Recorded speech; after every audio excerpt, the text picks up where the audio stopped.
ಹಾಗೆ ಎಲ್ರಿಗೂ ನಮಸ್ಕಾರ. ಸೊ ಬಿಗ್ ಬಾಸ್ನ ಇವತ್ತಿನ ಎಪಿಸೋಡ್ನ ಎರಡನೇ ಪ್ರೊಮೋ ಅಪ್ಲೋಡ್ ಆಗಿದೆ. ಆ್ಯಂಡ್ ಇಲ್ಲಿ ವಿಲನ್ ಒಂದು ಆರ್ಭಟ ಶುರುವಾಗಿದೆ ಅಂತಲೇ ಹೇಳ್ಬೋದು. ಆ್ಯಂಡ್ ಇಡೀ ಮನೆಯ ಜೊತೆಗೆ big boss house and big ಬಾಸನ್ನು ಕೂಡ ವಿಲನ್ ಅವರು ಆಕ್ರಮಣ ಮಾಡ್ಕೊಂಡಿದ್ದಾರೆ ಅಂತಲೇ ಹೇಳ್ಬೋದು. ಆ್ಯಂಡ್ ಇಲ್ಲಿ ತಮ್ಮ ಒಂದು ರೌದ್ರಾವತಾರ ಆರ್ಭಟನ ರಾಕ್ಷಸ ಅವತಾರನ ಶುರು ಮಾಡಿದ್ದಾರೆ ವಿಲನ್ ಅವರು.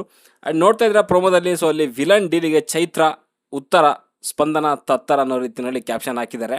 ಆ್ಯಂಡ್ ಇಂಟ್ರೆಸ್ಟಿಂಗ್ ಆಗಿ ಏನೋ ಒಂದು ಟ್ರೈ ಮಾಡಿದ್ದಾರೆ ಈ ಒಂದು ಬಿಗ್ ಬಾಸ್ ಏನು ಟಾಸ್ಕ್ ಯಾರು ಡಿಸೈನ್ ಮಾಡಿದ್ದಾರೆ ಅವರು. ಇದು ನನಗೆ ಖುಷಿ ಆಯಿತು. ಅಟ್ಲೀಸ್ಟ್ ಏನೋ ಒಂದು ಹೊಸದಾಗಿ ತೊಗೊಂಡು ಬರ್ತಿದ್ದಾರೆ. ಆ್ಯಂಡ್ ಇಂಟ್ರೆಸ್ಟಿಂಗ್ ಆಗಿದೆ. ಅದು ಕಂಟೆಸ್ಟೆಂಟ್ಗಾದ್ರೂ ಆಗಿರ್ಬೋದು ಆ್ಯಂಡ್ ನಮಗೆ ಆಡಿಯನ್ಸ್ಗಾದ್ರೂ ಆಗಿರ್ಬೋದು. ಈ ಥರದ್ದನ್ನೇ ನಾವು ನಿರೀಕ್ಷೆ ಮಾಡ್ತಿದ್ದಂಥದ್ದು.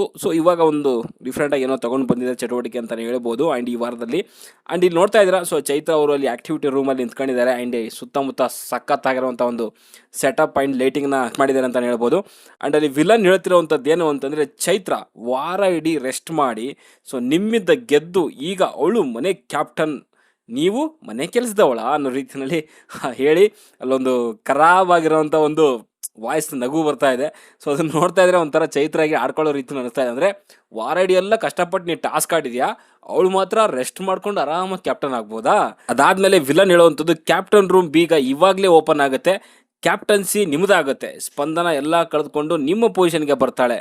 ಆದರೆ ಇದು ಓಕೆ ಅನ್ನೋದಾದರೆ ಎಲ್ಲೋ ಬಟನ್ ಒತ್ತಿ ಅನ್ನೋ ರೀತಿಯಲ್ಲಿ ಹೇಳ್ತಿದ್ದಾರೆ. ಅದೇ ಸ್ಪಂದನ ಕಡೆಯಿಂದ ಏನಾದರೂ ಕ್ಯಾಪ್ಟನ್ಸಿ ಕಿತ್ಕೊಬೇಕು ಅಂತಂದರೆ ಅಲ್ಲಿರುವಂಥ ಎಲ್ಲೋ ಬಟನ್ನ ಒತ್ತಿ ಅನ್ನೋ ರೀತಿಯಲ್ಲಿ ಇಲ್ಲಿ ವಿಲನ್ ಹೇಳ್ತಿರೋವಂಥದ್ದು. ಇದು ಕಾನ್ಸೆಪ್ಟ್ ಯಾವ ರೀತಿಯಲ್ಲಿ ಇದೆ ಅಂತ ಫಸ್ಟ್ ನಾವು ತಿಳ್ಕೊಬೇಕಾಗುತ್ತೆ. ಅದು ಗೊತ್ತಿಲ್ಲದೇ ನಾವು ಸುಮ್ಮನೆ ಇದನ್ನು ರಿವ್ಯೂ ಮಾಡಲಿಕ್ಕೆ ಆಗಲ್ಲ.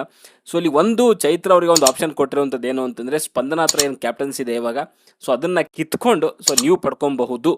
ಆ ಒಂದು ಆಪ್ಷನ್ ಅಥವಾ ಒಂದು ಆಫರ್ನ ವಿಲನ್ ಅವ್ರು ಕೊಟ್ಟಿರೋದ್ರಿಂದ ಇಲ್ಲಿ ಚೈತ್ರ ಅವ್ರು ಏನು ಮಾಡ್ತಾರೆ ಅನ್ನೋವಂಥದ್ದು ಕೂಡ ನೋಡಬೇಕಾಗತ್ತೆ. ಆ್ಯಂಡ್ ಆ ಒಂದು ಏನು ಆಫರ್ ಇದೆ ಅದನ್ನು ತೊಗೊಂಡ್ರೆ ಏನಾಗುತ್ತೆ ಅಥವಾ ತೊಗೊಂಡಿಲ್ಲ ಅಂದರೆ ಏನಾಗುತ್ತೆ ಅನ್ನೋವಂಥದ್ದು ನಾವು ಎಪಿಸೋಡ್ ನೋಡಿದಾಗಲೇ ಗೊತ್ತಾಗುವಂಥದ್ದು. ಇನ್ ಕೇಸ್ ಅದನ್ನು ತೊಗೊಂಡಿಲ್ಲ ಅಂದರೆ ನೀವು ನೇರವಾಗಿ ನಾಮಿನೇಟ್ ಆಗ್ತೀರಾ ಅನ್ನೋವಂಥದ್ದು ಏನಾದರೂ ಹೇಳಿದ್ರೆ ತೊಗೊಬೇಕಾಗತ್ತೆ. ತೊಗೊಂಡ್ರೆ ಬಿಗ್ ಬಾಸ್ ರೂಲ್ಸ್ ಮೀನ್ಸ್ ಮೀರ್ದಂಗೆ ಆಗುತ್ತೆ.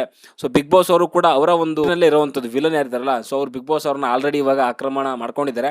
ಬೆಳಿಗ್ಗೆ ಪ್ರೊಮೋ ನೋಡ್ತಾ ಇದ್ರೆ ಗೊತ್ತಾಗುತ್ತೆ ನಿಮಗೆ. ಅಲ್ಲಿ ವಿಲನ್ ಬಿಗ್ ಬಾಸ್ ಅವ್ರನ್ನ ತಮ್ಮ ಒಂದು ಕಂಟ್ರೋಲಲ್ಲಿ ಇಟ್ಕೊಂಡಿದ್ದಾರೆ ಅಂತ ಕ್ಲಿಯರ್ ಆಗಿ ಗೊತ್ತಾಗ್ತಾ ಇದೆ. ವಿಲನ್ ಹೇಳಿರುವಂಥದ್ದು ಏನೇ ಮಾಡಿದ್ರು ಕೂಡ ಇವಾಗ ಒಂದು ರೀತಿಯಲ್ಲಿ ನೋಡಕ್ಕೆ ನೋಡ್ತಾ ಇದ್ರೆ ಬಿಗ್ ಬಾಸ್ ಮುಖ್ಯವಾದಂತಹ ಮೂಲ ನಿಯಮಗಳನ್ನು ಮೀರ್ದಂಗೆ ಆಗುತ್ತೆ. ಇವಾಗ ಅಲ್ಲಿ ಏನು ಎಲ್ಲರೂ ಇದ್ದಾರೆ, ಎಲ್ಲರೂ ಕೂಡ ಒಂದು ರೀತಿಯಲ್ಲಿ ವಿಲನ್ ಕೆಳಗಡೆಗೆ ಸದಸ್ಯರು ಅಥವಾ ಟೀಮ್ ಅಂತಾನೆ ಹೇಳ್ಬೋದು. ಅಲ್ಲಿ ನೋಡ್ತಾ ಇದ್ರ ಕೆಲವರೆಲ್ಲ ರೆಡ್ ಹಿಂದೆ ಒಂದು ಬಟ್ಟೆನ ಹಾಕೊಂಡಿದ್ದಾರೆ. ಹುಡುಗಿರೆಲ್ಲರೂ ಕೂಡ ಕೊಂಬುಗಳನ್ನು ಕೂಡ ಹಾಕೊಂಡಿದ್ದಾರೆ. ಹುಡುಗರು ಅಂತಂದ್ರು ಬ್ಲ್ಯಾಕ್ ಕಲರ್ ಅಂತ ಬಟ್ಟೆ ಹಾಕೊಂಡಿದ್ದಾರೆ. ಅವರಿಗೆ ಯಾವುದೇ ರೀತಿಯಲ್ಲಿ ಕೊಂಬಿಲ್ಲ. ಮೇ ಬಿ ಇವ್ರು ಹುಡುಗರು ಮತ್ತೆ ಹುಡುಗಿಯರ ಸಪ್ರೇಟ್ ಟೀಮ್ ಇದ್ದಾರಾ ಅಥವಾ ಹುಡುಗಿರಿಗೆ ಅಂತ ಸಪ್ರೇಟ್ ಆಗಿ ಆ ಥರ ಕಾಸ್ಟ್ಯೂಮ್ ಡಿಸೈನ್ ಮಾಡಿದಾರ ಗೊತ್ತಿಲ್ಲ. ಎಲ್ಲ ಟೀಮು ಇಡೀ ಬಿಗ್ ಬಾಸ್ ಏನು ಕಂಟೆಸ್ಟೆಂಟ್ ಎಲ್ಲರಿಗೂ ಟೀಮ್ ಒಂದು, ಜೊತೆಗೆ ಅವ್ರ ಮೇಲೆ ಇರೋವಂಥ ಬಾಸ್ ವಿಲನ್ ಅನ್ನೋ ರೀತಿಯಲ್ಲಿ ಏನಾದರೂ ನಡೀತಾ ಇದೆ ಟಾಸ್ಕು, ಯಾವ ಒಂದು ಇದ್ರ ಮೇಲೆ ಏನು ಕಾನ್ಸೆಪ್ಟ್ ಇದೆ ಅನ್ನೋಂಥದ್ದು ಎಪಿಸೋಡ್ ನೋಡಿದಾಗಲೇ ಗೊತ್ತಾಗುವಂಥದ್ದು. ಆ್ಯಂಡ್ ಇನ್ನು ಈ ಪ್ರೋಮೋ ಬಗ್ಗೆ ಮಾತಾಡೋದ್ರೆ ಮೇ ಬಿ ಚೈತ್ರ ಅವ್ರು ನನ್ನ ಪ್ರಕಾರ ಅದನ್ನು ತೊಗೊಳ್ದೇ ಇರೋದೇ ಬೆಟರ್ ಅಂತ ನನಗನ್ಸುತ್ತೆ. ಯಾಕಂದರೆ ಹೇಳ್ತಿರೋವಂಥದ್ದು ಬಿಗ್ ಬಾಸ್ ಅಲ್ಲ, ವಿಲನ್ ಹೇಳ್ತಿರೋದ್ರಿಂದ ವಿಲನ್ ಮಾತ್ರ ನಾನು ಯಾಕೆ ಕೇಳಬೇಕು? ಅವನೇ ಇವಾಗ ಬಿಗ್ ಬಾಸ್ ಅವ್ರನ್ನೇ ಒಂದು ರೀತಿಯಲ್ಲಿ ಕಿಡ್ನಾಪ್ ಮಾಡಿ ಅವನ ಒಂದು ಇದರಲ್ಲಿ ಇಟ್ಕೊಂಡಿದ್ದಾನೆ ಅಂತಂದರೆ ಅವ್ನ ಮಾತು ನಾನು ಯಾಕೆ ಕೇಳಬೇಕು ಅನ್ನೋ ರೀತಿಯಲ್ಲಿ ಯೋಚನೆ ಮಾಡಿ ಮೇ ಬಿ ಚೈತ್ರ ಅವರು ಅದನ್ನು ತೊಗೊಳ್ಳದೆ ಅಲ್ಲಿ ಸ್ಪಂದನೆಗೆ ಬಿಟ್ಟು ಕೊಡ್ಬೋದೇನೋ ಅಂತ ನನಗೆ ಅನಿಸುತ್ತೆ. ಬಿಟ್ಟರೆ ಕೊಟ್ಟರೆ ಒಳ್ಳೇದಂತ ಅನಿಸುತ್ತೆ. ಅಥವಾ ಅದನ್ನು ಏನಾದರೂ ತೊಗೊಂಡ್ರೆ ಬಿಗ್ ಬಾಸ್ ನಿಯಮ ಮೀರ್ದಂಗೆ ಆಗುತ್ತೆ. ಯಾವುದು ಏನು ಅನ್ನೋದನ್ನು ಎಪಿಸೋಡಲ್ಲಿ ನೋಡಿದಾಗೆ ಗೊತ್ತಾಗುವಂಥ ಸದ್ಯ ಕ್ಲಾರಿಟಿ ಅಂತೂ ಸಿಗಲ್ಲ ಅಂತ ನನಗನ್ಸುತ್ತೆ. ನಿಮ್ಗೆ ಏನು ಅನಿಸುತ್ತೆ ಈ ಒಂದು ಪ್ರೊಮೋ ನೋಡಿದಾದ್ಮೇಲೆ ಕಮೆಂಟ್ ಬಾಕ್ಸಲ್ಲಿ ಕಮೆಂಟ್ ಮಾಡಿ. ಬೈ ಬಾಯ್.